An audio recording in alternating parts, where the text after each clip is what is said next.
வணக்கம் நண்பர்களே. UPSC preliminary examination general studies question solving tutorial.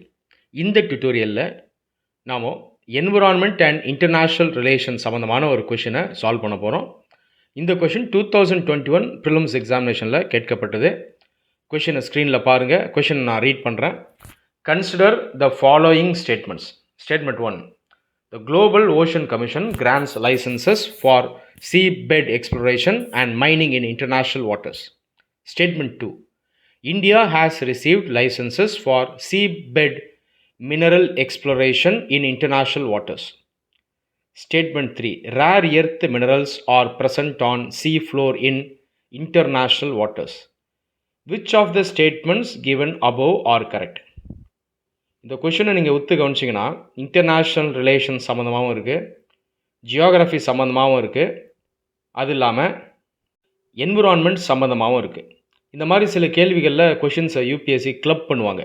Different சப்ஜெக்ட்ஸ்லேருந்து club பண்ணியிருப்பாங்க. சரி, இது நமக்கு பிரச்சனை இல்லை. கொஷினை ப்ராப்பராக சால்வ் பண்ணணும். ஃபஸ்ட்டு ஸ்டேட்மெண்ட் பார்ப்போம். Global ocean commission grants licences for seabed exploration and mining in international waters. ஒரு இன்டர்நேஷ்னல் ஆர்கனைசேஷனுடைய பேரை கொடுத்து இது சீபெட் எக்ஸ்ப்ளோரேஷன் அண்ட் மைனிங்க்கு இன்சார்ஜான்னு கேட்குறாங்க. இந்த ஸ்டேட்மெண்ட் தவறு. சீபெட் எக்ஸ்ப்ளோரேஷன் அண்ட் மைனிங் இதை ரெகுலேட் பண்ணுறதுக்கு இன்னொரு இன்டர்நேஷ்னல் ஆர்கனைசேஷன் இருக்குது. அதனுடைய பேர் ISA, international seabed authority. International seabed authority எந்த ஒரு கன்வென்ஷன் கீழே வருதுன்னு பார்த்தீங்கன்னா UN கிளாஸ் கன்வென்ஷன் சொல்லுவாங்க, 1982. ஸோ அந்த பெரிய உடன்படிக்கை கீழே வரக்கூடிய ஒரு ஆர்கனைசேஷன் தான் international seabed authority. International seabed அத்தாரிட்டியை நீங்கள் ஸ்டாண்டர்ட் மெட்டீரியல்ஸில் கண்டிப்பாக படிச்சிருப்பீங்க. அது இல்லாமல் நியூஸ்லேயும் அது ரெகுலராக வரும். குளோபல் ஓஷன் கமிஷன் அப்படின்றது ஒரு ரீசெண்டாக ஆரம்பிக்கப்பட்ட ஒரு ஆர்கனைசேஷன். இதனுடைய நோக்கம் என்னென்னா ஓஷன்ஸை ப்ரொடெக்ட் பண்ணுறது. So statement 1 is wrong. இப்போது இந்த நேரத்தில் நீங்கள் கரெக்ட் ஆன்சரை அரைவ் பண்ண முடியுமான்னு பாருங்கள். 4 ஆப்ஷன்ஸ் இருக்குது. அப்போ இந்த ஆப்ஷன்ஸில் 1 இருக்கக்கூடாது. ஸ்டேட்மெண்ட் 1 தவறு, ரைட்டா?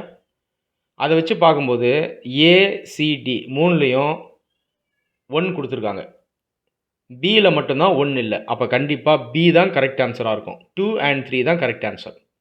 ஸோ இந்த மாதிரி எலிமினேஷன் டெக்னிக்ஸை யூஸ் பண்ணி நீங்கள் ஆன்சர் பண்ணணும்.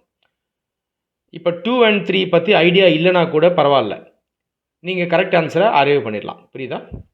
ஆனாலும் 2 and 3 நம்ம அனலைஸ் பண்ணுவோம். Statement 2. India has received licences for seabed mineral exploration in international waters. So இந்த இன்டர்நேஷ்னல் வாட்டர்ஸ், அதாவது எல்லாருக்கும் காமனான அந்த வாட்டர்ஸ், இதில் இந்தியாவுக்கு லைசன்ஸ் கொடுக்கப்பட்டிருக்கா அப்படின்றதான் இந்த ஸ்டேட்மெண்ட். இதுக்கு பேசிக்கான நாலேஜையும் காமன் சென்ஸையும் அப்ளை பண்ணால் போதும். ஓப்பன் ஓஷன்ஸ் எல்லா நாடுகளுக்கும் காமன் தான். எல்லா நாடுகளுக்கும் அங்கே ஈக்குவலாக ரைட்ஸ் இருக்குது. ஓப்பன் ஓஷன்ஸ், ஓப்பன் சீஸில் கண்ட்ரிஸ் ரிசோர்ஸஸை எடுக்கலாம், நேவிகேட் பண்ணலாம். அந்த அடிப்படையில் இந்தியா மட்டும் கிடையாது, பல நாடுகள் சீபெட் மினரல் எக்ஸ்ப்ளோரேஷனுக்கு லைசன்ஸ் வாங்கியிருக்காங்க. இந்தியாவும் வாங்கியிருக்கு. இந்தியன் ஓஷன்லேயும் நாம் இதை வாங்கியிருக்கோம். So statement 2 is correct. Statement 3க்கு வாங்க. ரேர் எர்த் மெட்டல்ஸ் அல்லது ரேர் எர்த் மினரல்ஸ், இதை நீங்கள் ஜியோகிராஃபியில் லேர்ன் பண்ணியிருப்பீங்க. ரேர் எர்த் மெட்டல்ஸ் எதுக்கு யூஸ் ஆகுதுன்னா மெயினாக எலக்ட்ரானிக் இண்டஸ்ட்ரிக்கு யூஸ் ஆகும். சைனா போன்ற நாடுகளில் ரேர் எர்த் மெட்டல்ஸ் அதிகம், இந்தியாவில் ரேர் எர்த் மெட்டல்ஸ் கம்மி. இப்போதைக்கு ரேர் எர்த் மெட்டல் ஷார்ட்டேஜ் இருக்கிறதுனால நம்ம என்ன பண்ணுறோம்னா ஆல்ரெடி மேனுஃபேக்சர் ஆகக்கூடிய எலக்ட்ரானிக் எக்யூப்மெண்ட்ஸ் இதை ரீசைக்கிள் பண்ணி அதிலிருந்து ரேர் எர்த் மெட்டல்ஸ் எடுக்கிறோம். ரேர் எர்த் மெட்டல்ஸ் அல்லது மினரல்ஸ் சீ ஃப்ளோர்லேயும் இருக்கும். அப்போது ஸ்டேட்மெண்ட் 3யும் கரெக்டு தான். நன்றி.